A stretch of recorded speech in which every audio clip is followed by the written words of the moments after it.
अपनी आंखों से दुनिया दिखा रहा है अपनी नेत्रहीन पत्नी को पति। दुनिया देखना चाहती है पत्नी, लेकिन आर्थिक तंगी आ रही है आड़े। पति लगा रहा है लोगों से अपनी पत्नी के ऑपरेशन के लिए मदद की गुहार। डॉक्टरों का मानना है कि अगर ऑपरेशन किया जाए तो ये दुनिया देख सकती है पत्नी।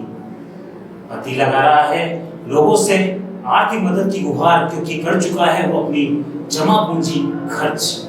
छोटे छोटे बच्चे भी लगा रहे हैं अपनी माँ के इलाज के लिए दुनिया से गुहार, कह रहे हैं करा दो मेरी माँ का इलाज।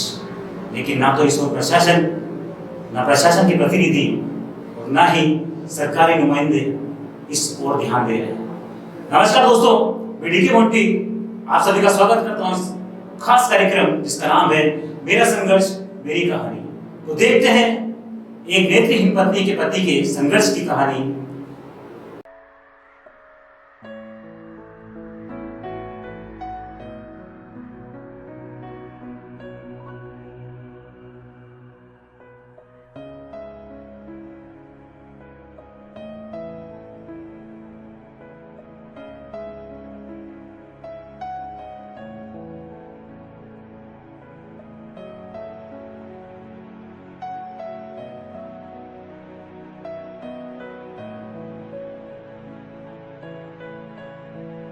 हम आपको दिखा रहे हैं एक ऐसी कहानी जिसे देखकर आपका दिल भी पिघल जाएगा। यह कहानी एक अनोखे जोड़े की जो दुनिया के सामने एक मिसाल है। कहानी एक दंपत्ति की, एक पति जिन्होंने परिवार के विरोध के बावजूद एक नेत्रहीन पत्नी से प्रेम विवाह किया और आज गरीबी के बावजूद भी पूरी ईमानदारी से यह रिश्ता निभा रहा है।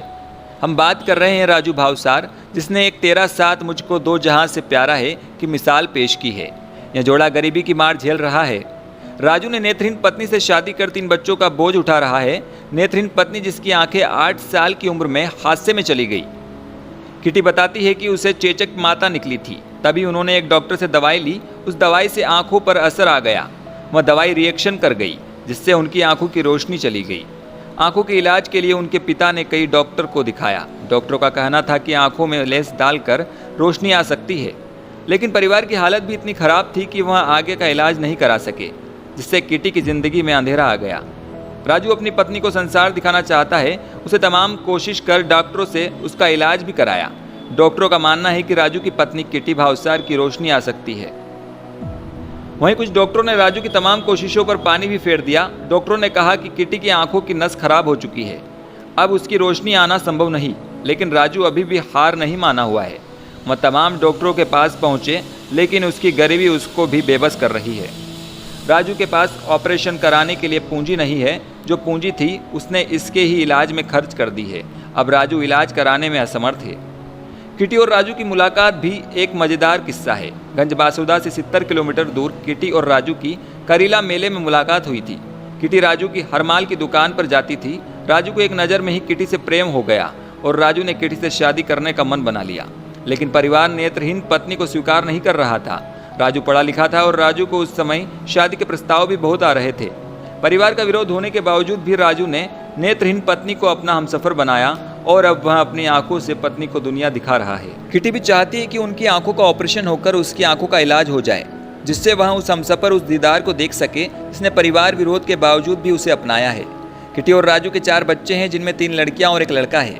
राजू की माली हालत ठीक नहीं है। गलियों में फेरी लगाकर, कांच बेचकर बमुश्किल दिन के 200 रुपये कमाकर अपने परिवार का पालन पोषण करता है। किटी भी राजू के इस काम में अपना हाथ बटाती है।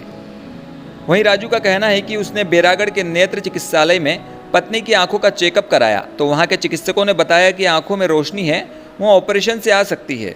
लेकिन राजू बेबस है, क्योंकि ऑपरेशन में लाखों का खर्च आएगा। इसके लिए उसके पास जमा पूंजी नहीं है। वह रोज कमाता है और अपने परिवार का पालन पोषण करता है। कोरोना ने भी उसकी कमर तोड़ दी। जो कुछ था तो लॉकडाउन के समय वह खर्च हो गया। वहीं शासन की योजनाओं का लाभ भी ना के बराबर ही मिल रहा है। राजू के पास स्वयं का घर भी नहीं है, वह एक गोदाम में रह रहा है। वह भी नगर के एक व्यक्ति राजू पर दया कर दिया है। किटी के बच्चे भी चाहते हैं कि माँ की रोशनी जल्द से जल्द आ जाए, जिससे वह मुझे, मेरे भाई बहनों को और पापा को देख सके। उन्होंने शहर के लोगों से मदद भी मांगी है। फिलहाल राजू की बेबसी को देखते हुए अगर सरकारी मदद मिल जाए तो बात बन जाए। ये कहना चाहती हूँ कि मेरी मम्मी दुनिया देख सके। अगर इन्हें सरकार की मदद मिल जाए तो मेरे पापा, मेरी बहनों, मेरे भाई को देख सकें, दुनिया देख सके। विदिशा मध्य प्रदेश से ब्यूरो रिपोर्ट सौरभ सक्सेना।